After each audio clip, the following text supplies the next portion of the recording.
dikatakan di Al-Quran itu harta itu akan melelahkan jiwa manusia.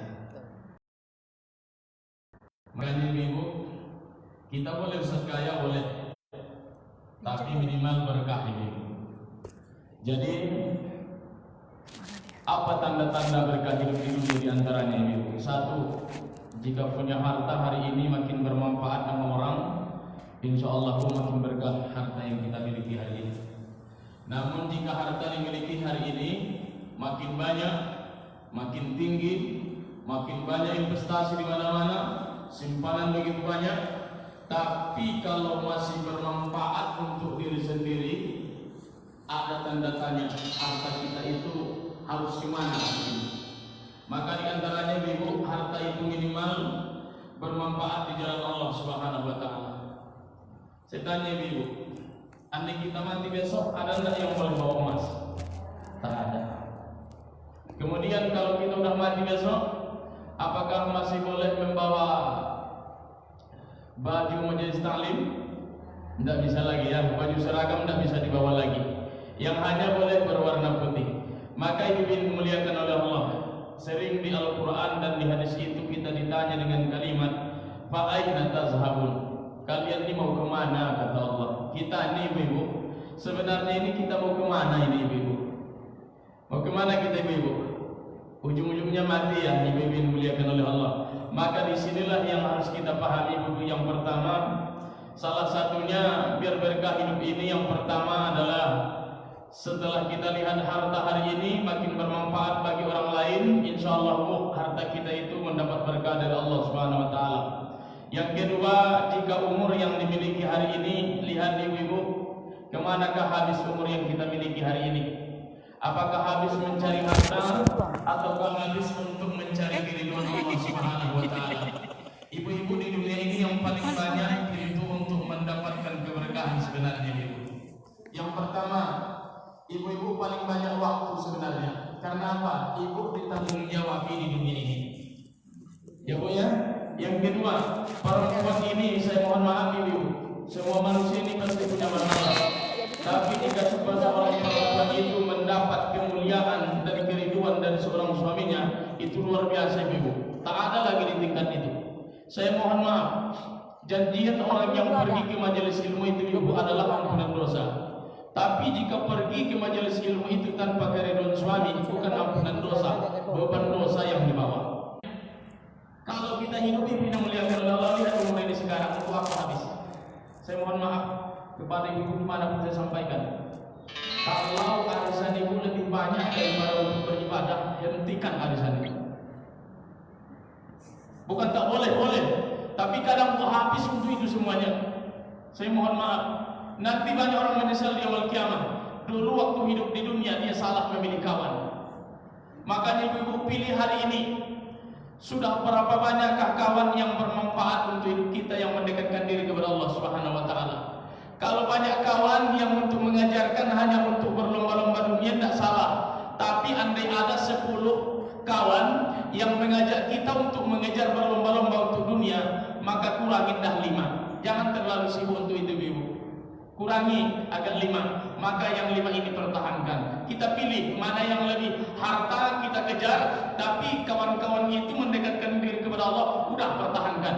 Tapi kalau hanya dunia, jalan-jalan kemana, tapi tidak ada nilai ujungnya untuk beribadah, udah perlahan-lahan minder sedikit. Tapi jangan katakan aku putuskan silaturahmi dengan kalian, jangan. Itu bukan cara yang baik ibu. Perlahan-lahan buat caranya, terserah mau seperti apa.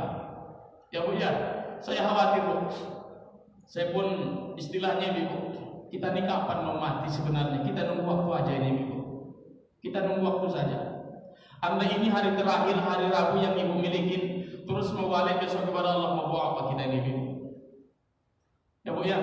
Jadi biar berkah hidup ini, lihat bu umurnya untuk apa habis. Kawan siapa, ketika malam mengapa, ketika pagi melakukan apa, ketika siang melakukan apa, waktu sore melakukan apa, itu harus kita hitung ibu. Saya harap cuma satu ibu sebenarnya, biar simpel hidup ini. Karena agama tidak melarang kita ngejar dunia, tidak ibu. Tapi minimal satu begini. Pagi, ibu punya amalan duha. Siang ibu punya amalan baca Quran. Sore ibu punya amalan gimana? Mempersiapkan rumah tangga sebagaimana biar istirahat nyaman di waktu malamnya. Pas waktu malamnya apa amalan ibu hari ini? Minimal tahajud. Kalau itu berputar sampai kita mati, insya Allah berkah hidup kita ini. Ya Bu ya, minimal pagi duhanya ada, siangnya baca Quran ada waktu asarnya itu untuk keluarga full kita buat, waktu malam lakukan tahajud. Kalau yang masih muda ini memang masih agak banyak tantangan ibu untuk bertahajudnya. Tapi kalau kita udah mau tua nih ibu, ya coba dinikmatin tahajud itu, begitu indah kalau kita dalami dalam ibu. Mudah-mudahan kita semua dimudahkan oleh Allah Subhanahu wa taala untuk melakukan itu insyaallah. Amin ya rabbal alamin. Maka ibu dimuliakan oleh Allah, untuk mendapatkan berkah itu minimal 3. Ini secara garis besar ibu ya.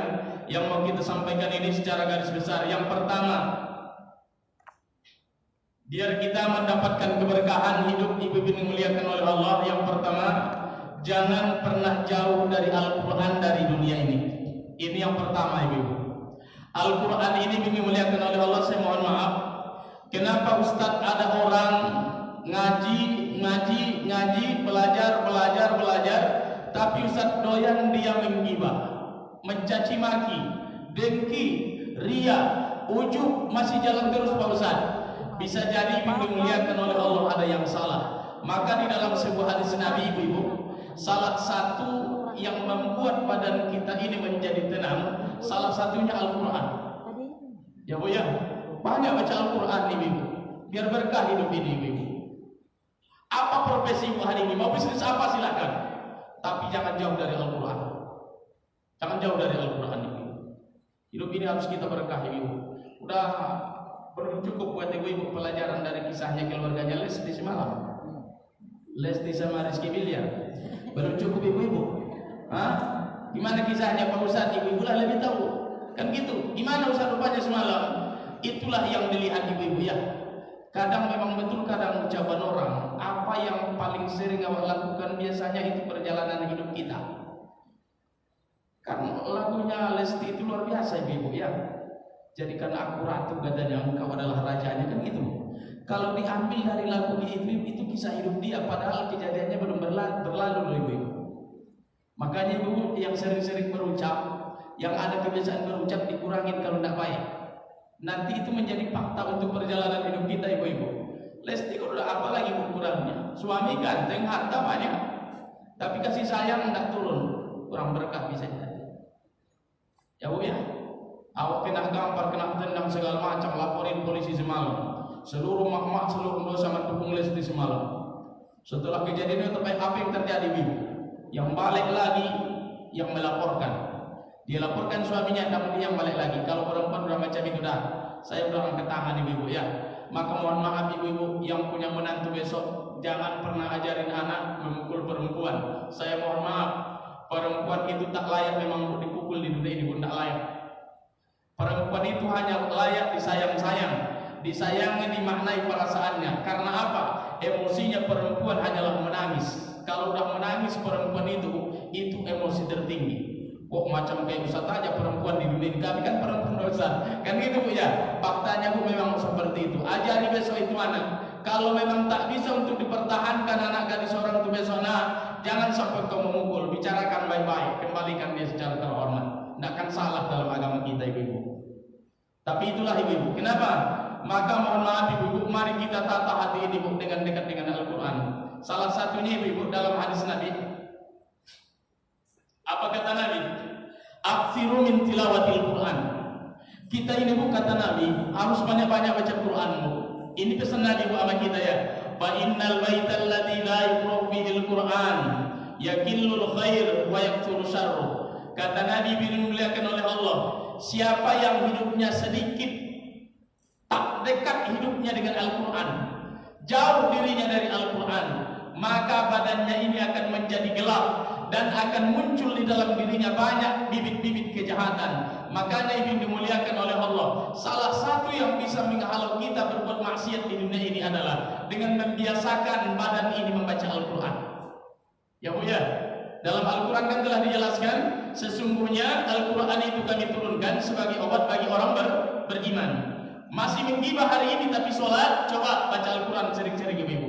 Insya Allah nanti mohon maaf, jijik mulut ibu ini untuk mengucapkan dosa kalau udah doyan baca Al-Quran. Insya Allah itu. Percaya itu dimuliakan oleh Allah. Kalau kita lihat dimuliakan ulama-ulama terdahulu itu bagaimana amalan mereka membaca Al-Quran. Makanya kalau ulama-ulama terdahulu itu sekali ngomong dosa, itu menangisnya bertahun-tahun ibu. Nabi Adam dulu salah satu kesalahannya 40 tahun lebih menangis gara-gara kesalahan satu. Awak 40 tahun berdosa tidak pernah nangis-nangis, betul ibu ya.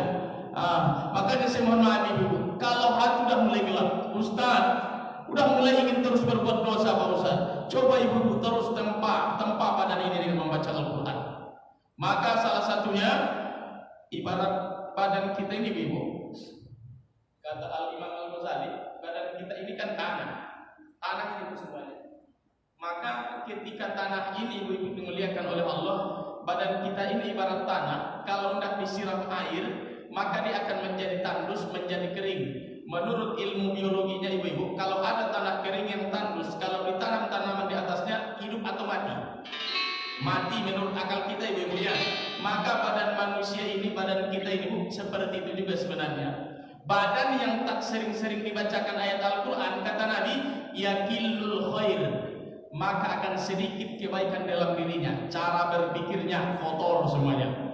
Cara berpikir yang lain, bermaksiat terus ibu dimuliakan oleh Allah. Kemudian apalagi yang muncul? Pokoknya maksiat, kebaikan-kebaikan hilang dalam dirinya. Orang-orang yang jauh dari Al-Quran. Makanya ibu dekat dengan Al-Quran. Mudah-mudahan ibu semua hidup dengan Al-Quran, mati pun dengan membawa Al-Quran insyaAllah. Insya amin ya rabbal alamin. Itu ibu dimuliakan yang pertama, orang-orang yang membaca Al-Quran ini. Salah satunya yang dimuliakan oleh Allah adalah orang-orang yang akan menenteramkan batinnya, salah satunya dengan cara membaca Al-Quran. Kita ini ibu banyak dosa. Sering saya bilang di pengajian, 20 tahun yang lalu emangnya kita siapa ini ibu? Penyakit orang beramal itu bangga. Saya mohon maaf ibu. Sekali ibu bangga terhadap apa yang ibu amalkan hari ini, ibu itu penyakit. Buang itu cepat. Sekali ibu merasa baik hari ini, istighfar kepada Allah. Sering saya bilang, jangankan di masjid ibu, berangkat ke tanah suci, sekali menganggap diri lebih baik dari orang lain, istighfar cepat. Aku paling banyak hartanya, astagfirullah.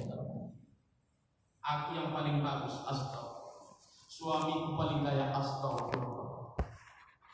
Itu harus dikatakan. Saya paham. Bu, masih hidup semuanya. Ya, saya hanya nanya aja. Kita ini harus perbaiki terus hati ini.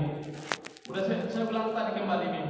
Saya tak ingin ya Allah mati. Kami tak ingin ya Allah mati membawa dosa di hadapan-Mu ya Allah. Awak khawatir nih bu, misalnya hari ini bu menggibah. Awak gibah orang. Karena ucapan tidak bisa lagi kita kuasai. Makanya awak gibah orang hari ini. Belum sempat awak taubat datang malaikat Israel. Kita mau ngomong apa? Mati pasif ibu. Meninggal dalam keadaan buruk di hadapan Allah Subhanahu wa taala. Maka ketika diri ini ibu kalau udah dekat dengan Al-Quran, hati itu akan jadi lembut, emosi itu akan hilang, dan semangat beribadah itu pun akan muncul ibu. Dan ucapan-ucapan ini pun akan selalu nanti ibu akan terawasi. Karena apa? Kalau udah masuk huruf Al-Quran ini sama badan kita, Al-Quran yang kita baca itu terus, akan malas nih mulut ini besok untuk membicarakan yang buruk-buruk. Percaya itu ibu. Percaya, lakukan. Habis sholat duha baca Quran, zuhur nanti baca Quran, asar nanti baca Al-Quran, habis maghrib baca Quran, habis isya baca Quran, menjelang tidur amalkan kebiasaan Nabi, membaca Al-Fatihah, Al-Ikhlas, Al-Falaq, An-Nas dibaca Nabi sebelum tidurnya. Kalau itu berputar insyaallah bu, silahkan ngejar dunia ibu. Silahkan cari dunia dan dilarang dalam agama selama itu halal. Tapi ingat, jangan lupa mengejar berkah di atas dunia ini dimuliakan oleh Allah. Ya bu ya. Berkah itu tidak harus banyak ibu. Merasa cukup hidup ini udah berkah ibu. Saya tanya ibu merasa